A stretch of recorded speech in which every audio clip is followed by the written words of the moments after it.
ce qui est jamais arrivé depuis que j'ai une job à temps plein. De refaire ces calculs-là, ça m'a rassuré. C'est un défi que je veux me donner, j'en ai jamais vraiment fait. Allez YouTube, aujourd'hui je vous retrouve avec mon reset pour le mois de février. Si jamais vous n'avez pas vu ma vidéo reset pour l'année 2023, je vous inviterai à aller la voir, je vais vous la mettre dans les cartes. C'est vraiment une vidéo qui set le tone pour le reste de l'année 2023. C'est là que j'ai parlé de tous mes buts pour cette année, qu'est-ce que j'ai réalisé l'an passé. J'ai vraiment fait un complet de mon vision board, tout ça, fait que je vous inviterai à aller la voir si vous n'avez pas vu encore. Donc aujourd'hui ça va être le premier vrai reset mensuel de l'année 2023, puis je sais pas pour vous, moi je suis vraiment prête à passer au mois de février, on en reparle, mais janvier c'était pas mon mois le plus mémorable, donc je suis vraiment prête à affronter un nouveau mois, puis à passer à d'autres choses. On va commencer avec mon high and low pour le mois, donc un petit recap de mon mois de janvier. Premièrement, mon high, j'ai booké mon prochain voyage, puis on a commencé à le planifier. Je vais utiliser le on beaucoup pour ce voyage-là parce que j'y vais avec deux de mes meilleures amies, Charlotte et Péliane, puis on a planifié ça ce mois-ci. On a booké, je pense, le 3 janvier, fait que ça a vraiment commencé le mois en force. Puis on a commencé de la planification, on a des hébergements de bookés, tout ça. On a une grosse partie de la planification qui est faite, fait que ça c'est vraiment excitant. Je suis le genre de personne qui aime avoir une activité ou un voyage ou quelque chose à look forward. Puis le fait que j'ai quelque chose de planifié dans quelques mois, ça me réconforte vraiment. Ça me fait du bien de savoir que j'ai quelque chose qui s'en vient de gros, puis de pouvoir le planifier quelques mois à l'avance. Fait que ça c'était vraiment le high de mon mois qui s'est passé dès le début.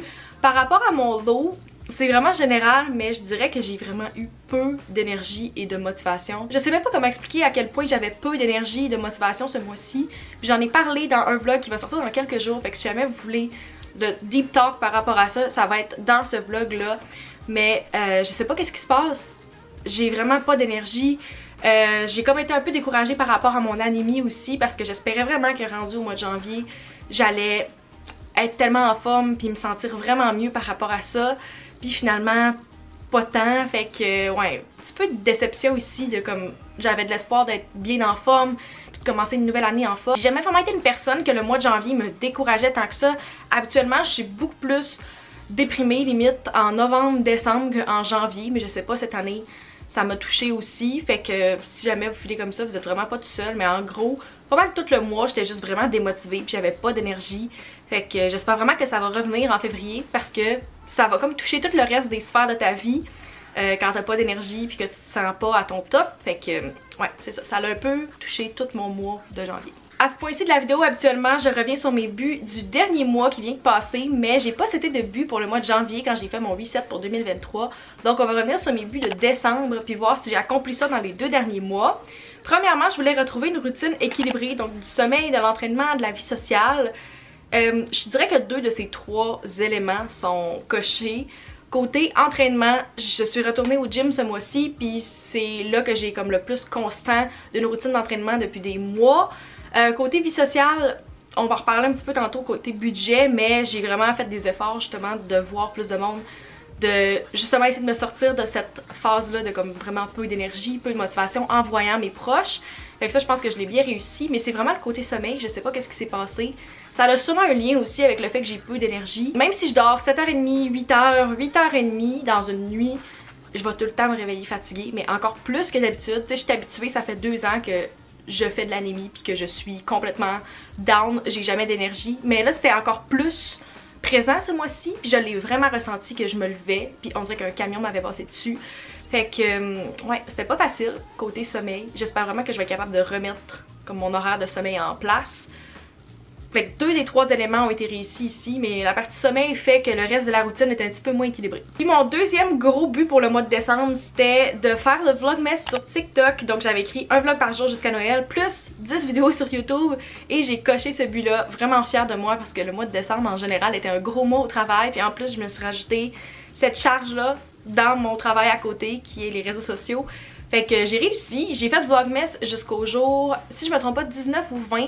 Malheureusement, j'ai pas pu le terminer parce que j'étais chez mes parents, il y a eu une tempête puis on a perdu l'électricité pendant presque 3 jours. Donc j'ai jamais pu terminer, filmer et uploader les dernières journées. Mais jusqu'au jour 19, j'ai vraiment été constante puis j'ai reçu des super beaux commentaires par rapport à ça. Je pense qu'avant de faire le vlogmas, j'avais à peu près comme 50 quelques abonnés sur TikTok puis j'en ai un petit peu plus que 700 maintenant, fait que ça m'a vraiment aidé à commencer à bâtir un following là-dessus. Puis beaucoup d'entre vous m'ont suivi pendant mon vlogmas sur TikTok, fait que gros merci à vous. Ça m'a vraiment donné le goût de faire plus de TikTok. J'en ai refilmé un petit peu ce mois-ci, puis j'aimerais vraiment l'intégrer maintenant dans comme ma routine de contenu. J'ai vraiment apprécié. Je suis pas encore l'experte TikTok, vraiment pas. Le contenu vertical, ce n'est pas ma force. Mais ça m'a vraiment aidé à aimer ça. Puis c'était un but que ça fait longtemps que je voulais faire. Puis je l'ai accompli. Puis j'étais bien fière de moi. Maintenant, on va passer à mes revenus et dépenses pour le mois de janvier. Si on commence avec les dépenses, j'ai vraiment 3 catégories qui ressortent dans mon budget, qui étaient un petit peu plus élevées que ce que j'aurais aimé qu'il soit. Fait que ça va un petit peu aller dans mes buts pour le prochain mois aussi. Côté nourriture, on est rendu à 215$ pour le moment. Puis je dis ça parce qu'il reste 3 jours au mois et je sais qu'il va y avoir de l'argent qui va être rajouté dans cette catégorie-là. Premièrement, j'ai commandé de la gourou ce mois-ci, fait qu'à chaque fois que je commande de la gourou, ça part une grosse partie de mon budget nourriture qui est à peu près de 200$. Fait que j'ai comme 100 quelques dollars qui est parti là-dedans parce que j'ai commandé mon restock de gourou. Ensuite, je vais jamais bruncher, mais je sais pas pourquoi ce mois-ci, ça a donné que c'était comme l'activité qu'on faisait avec des amis. Fait que j'ai 2 brunchs pour le moment là-dedans, mais techniquement 3 parce que j'ai aussi payé le brunch à mon amie parce que je voulais la remercier de m'accueillir quand je vais à Montréal chez elle. Fait que je lui avais dit que j'allais payer un petit brunch, on a réussi à y aller genre le 2 ou 3 janvier. Fait que j'étais vraiment contente de la voir, mais c'est comme inclus dans ce budget-là. Ensuite, je suis allée une autre fois bruncher, puis j'ai comme fait 2 fois un peu je dirais take-out. Je suis allée me chercher du McDo, puis une autre fois que mon amie Meg est venue ici, puis on a mangé du poulet rouge. Fait que normalement, j'étends ça sur plus de semaines, puis là ça a donné que c'est tout arrivé en janvier parce que c'est des gens que je voulais voir depuis longtemps, puis qu'avec le temps des fêtes, ça a fait qu'on a pu se voir en janvier. Fait que là je suis rendue à 215, mais il y a un astérix ici parce que c'est clair que je vais rajouter un montant dès aujourd'hui. Puis selon moi, je vais finir avec comme peut-être plus 240 dans le budget nourriture. Maintenant, si on parle de la catégorie beauté, c'est celle-là qui m'a fait remettre en question mon budget ce mois-ci. J'ai de la misère à l'expliquer, mais depuis le mois de juin, j'ai mis un budget seté, si je me trompe pas, qui est comme de 225 côté beauté, mais ça arrive beaucoup que je dépasse parce que les mois que je vais à mes cheveux, ça me coûte plus que ça. Fait que je voulais en moyenne dépenser à peu près 225 par mois dans l'année. Je l'ai recompté hier parce que j'étais vraiment plus certaine si j'avais dépassé. Finalement non, je suis encore en bas du 200$ en moyenne. Mais ce mois-ci, j'ai pas le montant pile devant moi, mais je sais que j'ai dépassé le 3, peut-être même 400$ parce que j'ai fait mes cheveux et des ongles ce mois-ci. De refaire ce calcul-là, ça m'a rassurée parce que j'avais peur de le dépasser. Puis finalement, quand j'ai recompté, ça m'a confirmé que tout était good. J'avais pas besoin d'augmenter ce budget-là. Mais à chaque fois que je vois que je dépasse une catégorie, ça me fait un peu chier. Fait que je sais pas si je devrais comme le changer puis le mettre plus élevé en sachant qu'il y a beaucoup de mois qu'il y aura rien dedans. Je sais pas comment je préfère fonctionner, mais en tout cas, en moyenne, je dépasse pas, fait que c'est good. Et la dernière catégorie, c'est là où d'habitude, il y a pas mal de 0$. J'ai beaucoup dépensé, puis il a fallu que je recompte, parce que alcool, j'avais 110$ dans mon budget, puis j'étais comme, voyons donc, c'est impossible, j'allais dépasser 100$ en alcool, voyons donc, comme je sors presque pas. Puis finalement, je l'ai recompté, puis j'avais bel et bien dépensé 110$. J'étais allée une fois au shaker avec mon amie Charlotte, fait que déjà là, on a comme un 40 quelques dollars passés sur 2 pichets. Puis le reste, c'est ça qui m'a beaucoup surpris. J'ai fait 2 restocks de vin ce mois-ci. J'ai beaucoup invité des amis à prendre comme des verres ou à inviter du monde chez moi. Depuis que j'ai mon nouvel appart, je veux vraiment inviter des gens ici parce que maintenant j'ai de la place pour les recevoir. Fait que quand on a planifié notre voyage avec mes amis, on a pris genre une bouteille de vin. Quand j'ai invité Meg, on a pris une bouteille de vin. Fait que finalement, j'ai fait 2 restocks de vin ce mois-ci. Puis ça a fini par, au total, avec mes sorties, me coûter 110$. Fait que c'est vraiment pas habituel. D'habitude, je dépense presque pas, ou genre 0 ou moins de 30$ en alcool. Fait que j'ai vraiment dépassé ce que je m'étais seté. Mais on va revenir dans quelques minutes. Je pense pas que je vais dépenser en alcool pour le prochain mois. Fait que ça devrait être good. C'est vraiment pas habituel. C'est juste que j'ai fait le saut. J'étais genre, voyons donc que j'ai dépensé autant, ça arrive jamais. Maintenant, si on passe à mes revenus, j'étais vraiment surprise. Ce mois-ci, ça a été un très petit mois. C'était très slow. À la fin décembre, j'ai eu la surprise que ma paye de janvier, ma première paye de l'année, avait été devancée. Donc, j'ai été payée une fois de plus en décembre, qu'est-ce qui est super. C'est vraiment le fun d'avoir l'argent qui rentre dans ton compte avant. Sauf que cette paye-là n'avait pas été payée en janvier vu qu'elle était déjà dans mon compte. Fait que techniquement, si on se fie seulement au mois de janvier, j'ai eu seulement une paye de mon emploi à temps plein. J'ai aussi des paiements de marques qui sont en retard. J'ai fait des collaborations en décembre. Il y avait des paiements aussi affiliés qui sont en retard présentement. Peut-être qu'ils vont m'être payés d'ici la fin du mois. Mais ça, on peut pas le savoir. On est le 28 au moment où je tourne la vidéo. Je pense pas qu'ils vont m'être payés en janvier, je pense qu'ils vont être payés début février parce qu'ils ont encore quelques jours pour le faire. Techniquement, si on regarde mon budget présentement dans mon ordi, il est vraiment écrit dans le négatif, revenu après dépenses, je suis dans le moins, qu'est-ce qui est jamais arrivé depuis que j'ai une job à temps plein. Quand je regarde mon compte de banque, je sais I'm all good, mais c'est juste que quand tu regardes le budget, c'est un peu inquiétant parce que tu vois qu'il manque comme au moins 1000$. Fait que c'est un peu alarmant quand tu regardes comme ça, mais pour ça, faut pas seulement se fier au budget des fois. Ça tombe des fois comme ça, que t'as une paye le premier, puis ton autre paye était loin. Fait que c'est comme ça que ça a fonctionné ce mois-ci. Mais it's all good. Maintenant, si on passe à mes favoris ce mois-ci, je vais commencer par les favoris physiques. Premièrement, ces pantoufles-ci. Je les ai présentées dans mon premier vlog de l'année, puis dans ma wishlist parce que je les ai reçues à Noël. Fait que c'est des pantoufles qui viennent de chez Cell. C'est la marque Borealis. J'ai regardé, je pense que présentement ils sont out of stock, mais je mets quand même le lien dans la description si ça vous intéresse. Ou sinon, vous pouvez vous rendre dans votre magasin Cell le plus proche de chez vous. Moi, je les aime vraiment beaucoup. Puis je me rends compte qu'il fait plus froid dans cet appart-ci que dans mon ancien. Je les porte pas mal tout le temps dans mon appart en travaillant, en me promenant, en faisant du ménage, peu importe. Ils sont vraiment beaucoup utilisés. Fait que je les aime vraiment beaucoup. Très contente d'avoir demandé ça à Noël. Next, j'ai acheté ce foulard-ci au Boxing Day. Je l'ai montré encore une fois dans ce vlog-là. Puis je suis vraiment surprise, je l'aime vraiment beaucoup. C'est un foulard de chez Garage. Je l'ai eu en liquidation, fait que malheureusement il est plus disponible sur leur site, j'ai vérifié. Mais je l'aime vraiment beaucoup parce qu'il y a plusieurs couleurs. Fait que je peux faire fitter avec pas mal beaucoup d'accessoires. Mon manteau est noir, fait que tu sais j'ai une tuque lilas, j'ai une tuque plus vieux rose qui peut tout faire avec ce foulard là. Je l'aime vraiment beaucoup. Puis il a fait quand même froid. Pas autant que certains autres mois de janvier, mais il a fait froid ce mois-ci. Fait que j'étais bien contente d'avoir enfin un foulard. Parce que qui l'eût cru, je n'étais pas quelqu'un qui était en possession d'un foulard avant ce mois-ci. C'était le temps, me semble que j'en ai un. Finalement, un dernier favori côté mode, c'est mon Scuba Half Zip Hoodie de chez Lululemon. Si vous me suivez depuis quelques mois, vous savez que ce n'est pas mon premier Scuba, c'est mon deuxième. Ce mois-ci, j'ai acheté celui-là puis je suis en amour. C'est la couleur White Opal, donc j'ai déjà un belt bag dans cette couleur-ci qui fit parfaitement avec. Il y a eu un gros spécial chez Lululemon ce mois-ci, j'ai reçu un 25% de rabais par courriel. Fait que j'en ai profité parce que jamais il y a des soldes comme ça chez Lululemon. Puis c'est quand même un item cher, là, si je me trompe pas, il est à 118 à prix régulier. Fait que de le payer en bas de 100$ avec le rabais, je trouve vraiment que ça valait plus la peine. Fait que c'est ça, j'ai fait une belle commande Loulou ce mois-ci. J'aime vraiment tous les items que j'ai achetés, mais particulièrement celui-là. Mon dernier favori physique, c'est aussi un achat que j'ai fait au Boxing Day.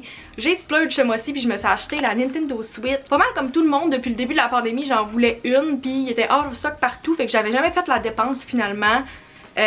Puis j'en ai revu passer au Boxing Day, j'ai joué avec des amis pendant le congé des fêtes, puis j'étais comme là Max, ça fait 3 ans que t'en veux une, arrête d'y penser puis fais-les. J'aurais pas acheté n'importe quelle console sachant que j'habite toute seule parce que j'aurais pas trouvé que c'était un bon investissement d'acheter quelque chose que je peux me servir une fois de temps en temps quand j'ai des amis. Fait que là je peux m'en servir plein de fois toute seule. J'ai acheté Mario Party avec. Fait que c'est le jeu que je joue le plus depuis le début. Si jamais vous avez des recommandations, j'aimerais peut-être essayer Animal Crossing. Mais j'ai peur de m'embarquer trop d'heures là-dedans si je le fais. Et mon dernier favori ce mois-ci, c'est la saison 5 de The Circle. J'ai vraiment beaucoup aimé cette saison-ci. Tous les participants étaient vraiment nice. Si jamais vous avez trouvé que les autres saisons étaient peut-être un petit peu plates, faciles à oublier, je vous conseillerais quand même celle-là parce qu'elle était vraiment bonne. Selon moi et selon beaucoup de monde que j'ai vu sur les réseaux sociaux, c'est vraiment une des meilleures saisons. Si jamais vous cherchez de quoi de vraiment facile à écouter puis rapide, je vous conseillerais d'écouter la nouvelle saison. Elle est toute sortie maintenant sur Netflix, fait que vous pouvez le binge quand vous voulez. Maintenant on va passer à mes buts pour le mois de février. Donc qu'est-ce que j'aimerais accomplir dans les prochains 28 jours, parce que oui, c'est un court mois, le mois de février. Premièrement, j'aimerais ça avoir au moins 7 journées à plus de 10 000 pas. Puis ça peut sembler vraiment pas un gros défi pour beaucoup de monde, mais en tant que personne qui fait du télétravail à 100%, surtout pendant l'hiver, c'est vraiment dur de faire beaucoup de pas. J'ai une Apple Watch, donc je sais combien de pas je fais en moyenne par jour. Si je travaille de la maison, ça se peut que je fasse des journées à 2-3 000, gros max 4 000 pas. Fait que je vais essayer de vraiment faire l'effort d'avoir plus que 10 000 pas, au moins 7 fois, donc le quart du mois. Je trouve que c'est un bon but, ça va peut-être me forcer à sortir un petit peu plus ou aller au gym encore une fois. Qu'est-ce que j'ai fait ce mois-ci? Même si c'est sur le tapis, ça compte quand même. Fait que ça, c'est un premier but côté fitness que je me suis donné. Mon deuxième but, c'est un but finance et c'est de débuter la préparation de mes impôts ce mois-ci. Je sais que la remise des impôts est plus pour mars ou avril. Je les fais toujours à l'avance, fait que j'ai pas ce problème-là de comme savoir exactement c'est quand la date limite. Mais je sais qu'on va commencer à recevoir des documents ce mois-ci pour mes impôts. Fait que je veux juste commencer à faire mon dossier, être en ordre, puis à mesure commencer cette préparation-là pour pas me ramasser une semaine avant, puis tout devoir m'occuper de ça. Fait que c'est ça que je vais commencer. Je donne mes impôts à quelqu'un, on a un comptable qui s'en occupe, mais il faut quand même que j'aille les documents à lui apporter quand ça va être le temps des impôts. Fait que juste commencer cette préparation-là ce mois-ci. Un autre but côté finance, j'aimerais ça faire un no spend month ce mois-ci, puis ça c'est un très gros but. Je vais définir ma définition du no spend month, qu'est-ce que je me donne le droit ce mois-ci. J'aimerais ça ne pas dépenser dans la catégorie beauté, dans les vêtements. J'ai déjà une chose en particulier que je sais que je vais être obligée de dépenser. Je sais que je vais avoir au moins un souper au restaurant. Je m'empêcherai pas de faire cette chose-là parce que c'était déjà planifié, puis c'est pas quelque chose que je peux remettre non plus. Mais pour le reste, je vais vraiment essayer de garder le strict minimum, de pas dépenser dans des catégories qui sont pas nécessaires parce que j'ai beaucoup dépensé en janvier dans ces catégories-là. Donc si je peux me calmer un peu ce mois-ci. C'est un court mois, c'est un défi que je veux me donner. J'en ai jamais vraiment fait de no spend month. Si jamais vous voulez voir le résultat, on se retrouve dans le reset pour le mois de mars. Mais ouais, c'est un but que je me donne ce mois-ci. Puis dernier but, un petit peu en lien mais pas tant. Je vais faire un mois sans alcool ce mois-ci.